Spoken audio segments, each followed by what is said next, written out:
Thank you. So I don't have a slideshow, so I just have this in background.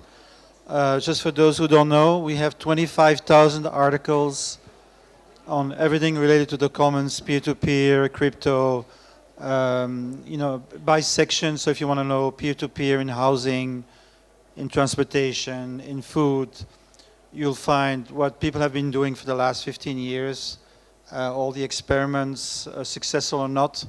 And the condition to be in our wiki is that you have to exist. So not just an idea, but actually a really existing practice. All right, so crypto for real.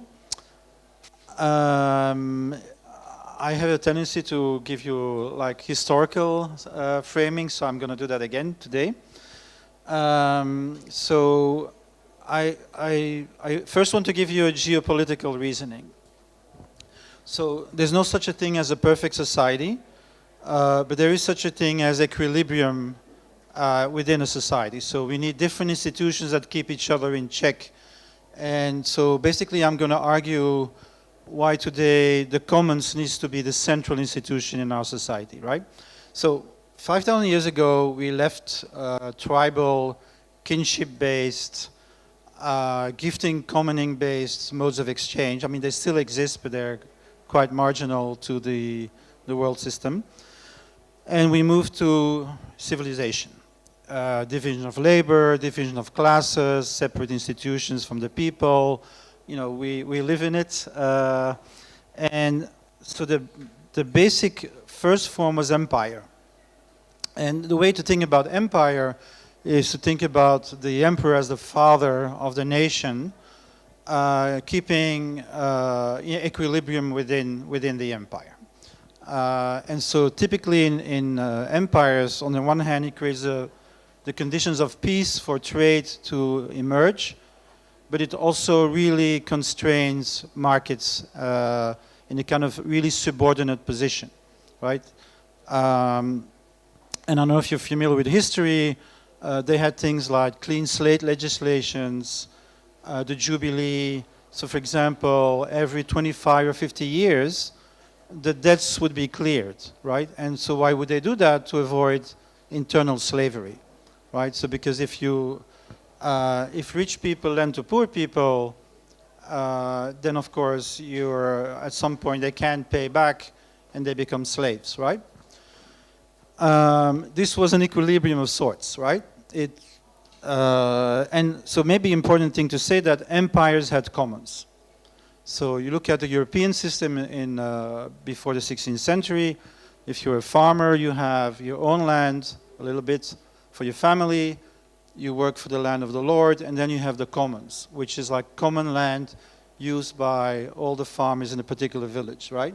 Even today, if you look at the picture of the world from a satellite, what is green? It will be Austria, Switzerland, Japan, because their mountain slopes are commons, and they've been protected from degradation over hundreds and hundreds of years, right? And kind of that's the system that broke down in Europe in the 16th century, right? And we replaced it with capital, state, and nation. And how is the equilibrium in that system? Basically,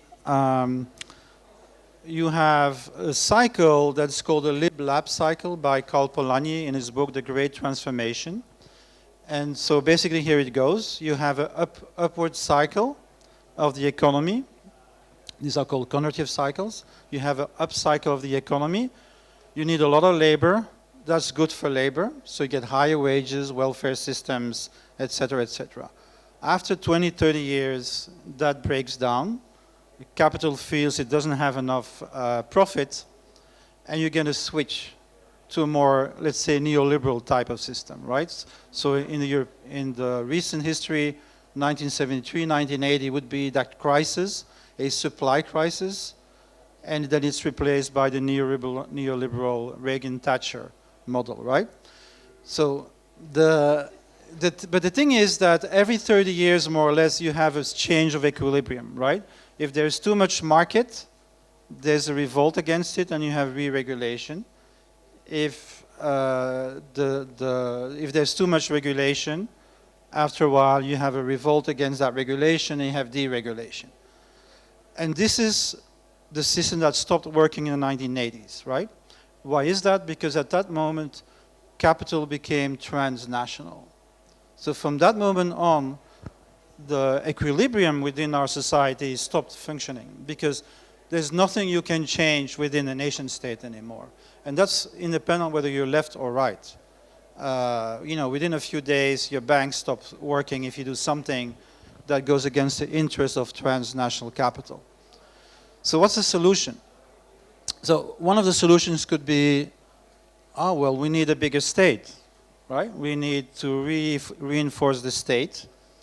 And you can see today Russia, China, they go back to more sovereignist ideas. So they want to re-strengthen the state against the market. But also maybe more scary is the idea of a world state, right? So in order to regulate the market, we need a world state. And that is probably not a very good idea either. So what's the other solution? And there's only one. It's we have to inflate the commons.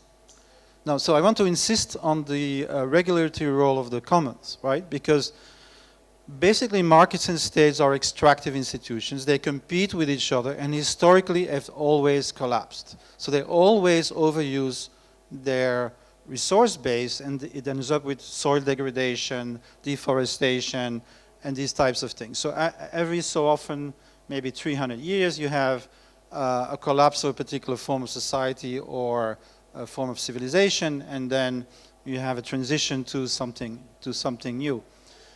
And so in these down cycles, the commons is always the regenerative and protective institution. So the way to see it, when things go well with market and state, the commons weaken. When things start going bad with market and state, the commons come back because people locally go back to their commons to ensure their livelihoods, right? And then in dark ages, when there's no market and state, then the commons becomes hegemonic. That's why you have monastic institutions in the history of China, Japan, Europe, and that's in those periods when market and states collapse, then the monastic institutions become really like, almost like the state in a certain way, right? And they're collective institutions. So today, so how do we inflate the commons? That would be my first argument. And so let me then introduce the second reason why we need to think about the commons more, and that's of course the ecological crisis, right? So one way to say it is that civilizations would exhaust their region, they would collapse, and then another civilization would come up somewhere else. When you have global resource depletion and global climate instability and all these things, then there's nowhere to go, right? And so that means that the commons, which were local, need to become global, right? And I use the concept of cosmolocalism, which is a very simple rule. If it's heavy, it should be local. If it's light, it should be global and shared.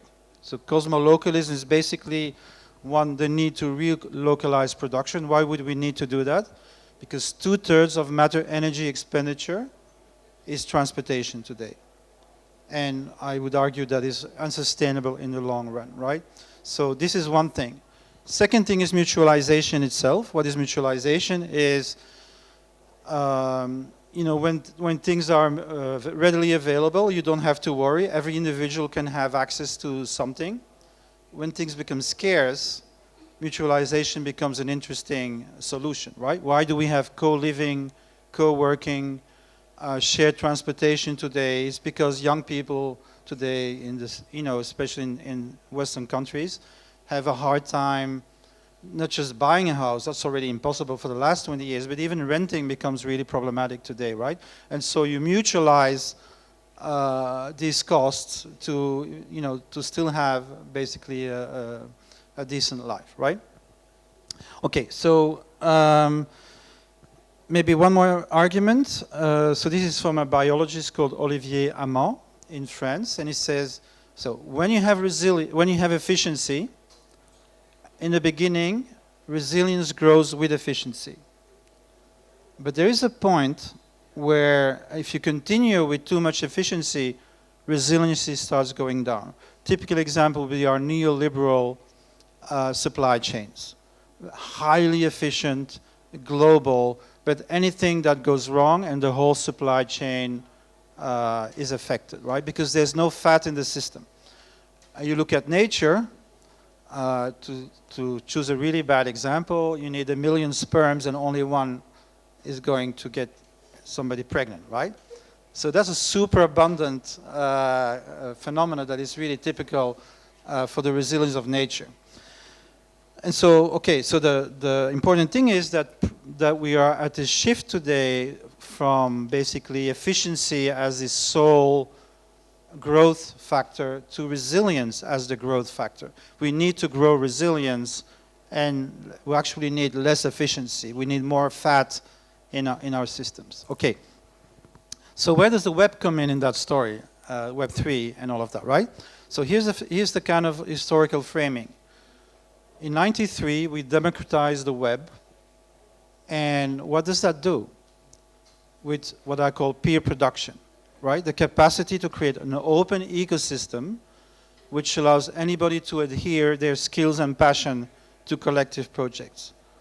What it does is not trivial. What it does is it creates the capacity to globally coordinate labor translocally outside the full control of the state and the market. So that's a great achievement of free software, open design, and shared knowledge that we gradually achieved after '93. Technically, this is called stigmergy, right? It's coordination through social signaling. You don't necessarily need market signals nor command. You actually can see what the system needs, and you can decide whether you adhere or not. And then we create an economy around it, but this is very significant because we shift from commodity labor. I need to find a job to live, and that job is for 4 out of 5 people not going to be a meaningful job, but I need to do that job, to a system where we have contributory labor, where everybody in those open ecosystems actually is passionate about their engagements, and so you have a meaningful work again, right? Okay, where does crypto come in? So crypto basically solves a basic issue of free software, which was we couldn't fund the collective work, right? So you have people who do free software for the market, they can get create an economy around their work. So they create added value around their commons, like Linux and stuff, and they create their economy around that, an entrepreneurial coalition around the core commons of shared code. But then the people working on the general infrastructure couldn't get funded, right? And that's why you get IBM and all these big companies having a huge influence over open source communities, right? And I like to provocatively say the more common is the license, the more capitalist the practice, right? Because a fully open license allows these big companies to come in and basically have a huge influence. That's where Web3 comes in. It allows not just the global coordination of labor, but the financing of that labor, right? So you invented things like crowdsourcing finance. So yes, VCs can still play a role. Yes, banks can play a role. But they're kind of surrounded by a sea of donations and financing from many, many small entities, right? So that's a really important step, that we not just can coordinate labor at a global scale, but also the financing. So let me go back to civilization. So what is civilization? Civilization was a geographic arrangement between the rural and the urban. So 5,000 years, this has been the key organizing factor. What are we doing now is different. We are massively coordinating translocal entities, right? So we move from a geographic situation where we now have translocal self-organization at scale, and I would argue that is in part already post-civilizational. Now the second step, I don't know how much time I have, but ooh, wow, okay, very, very fast. Second step, the universal ledger is very important, right? We invent accounting 5,000 years ago. It's a temple with the rise coming in and out, invention of the state. In the 14th century, double entry accounting, a narcissistic accounting where you only see your profit and your capital, but you don't know the impact. Now we have a universal ledger that allows really to see open ecosystems and impact automatically through these three ledgers. Another important step. Okay, so now I really need to come to my topic. All right. Yeah. All right. So basically, how do we inflate the commons? That's my topic, right? So, and I think this is the critique of Web3. I see Web3 mainly as an exit strategy for the moment. So you have factions of capital which see the world not evolving in very, very positive ways. So you arbitrage nation states, and it's democratized to people like us, the coding class, the educated class. We can move around, right?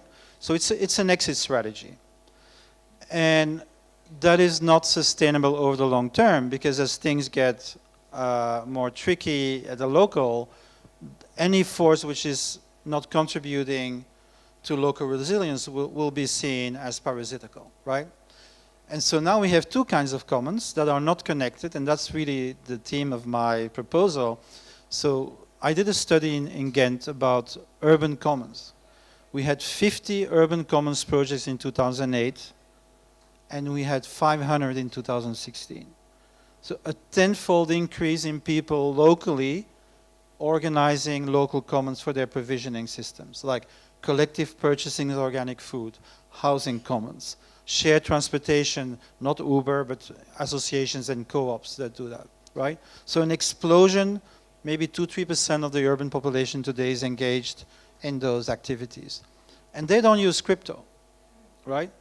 And what that means is they can't really scale, right? And so pure localization is sublinear. So what that means is, as you scale, you lose efficiency.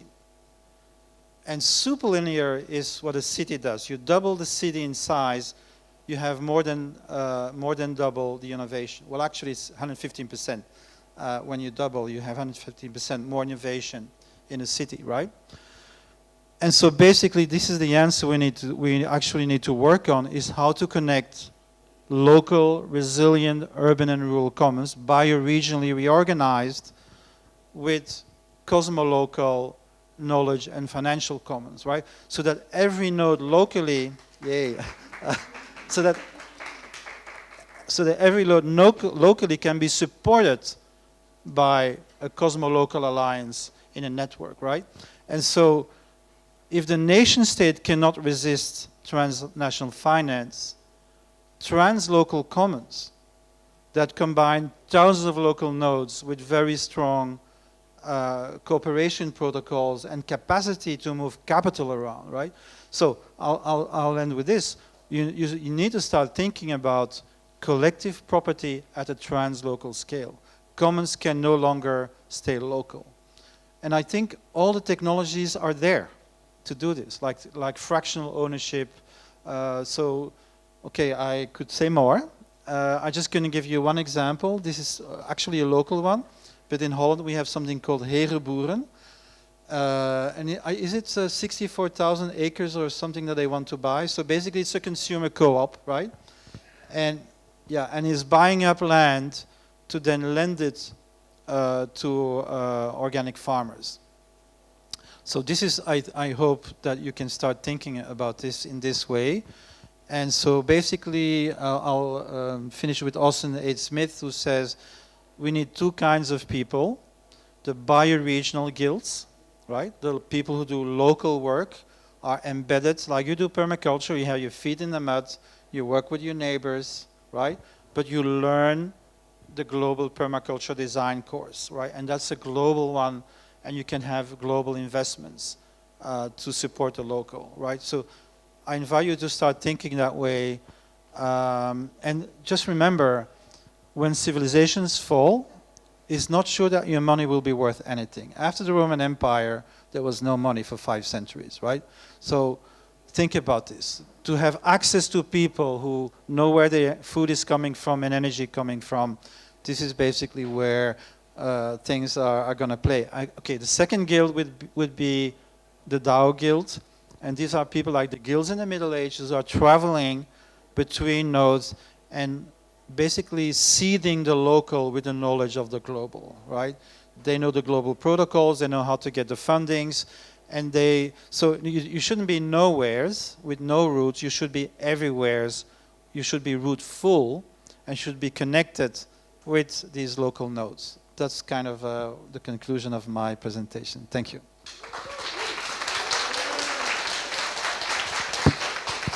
Awesome.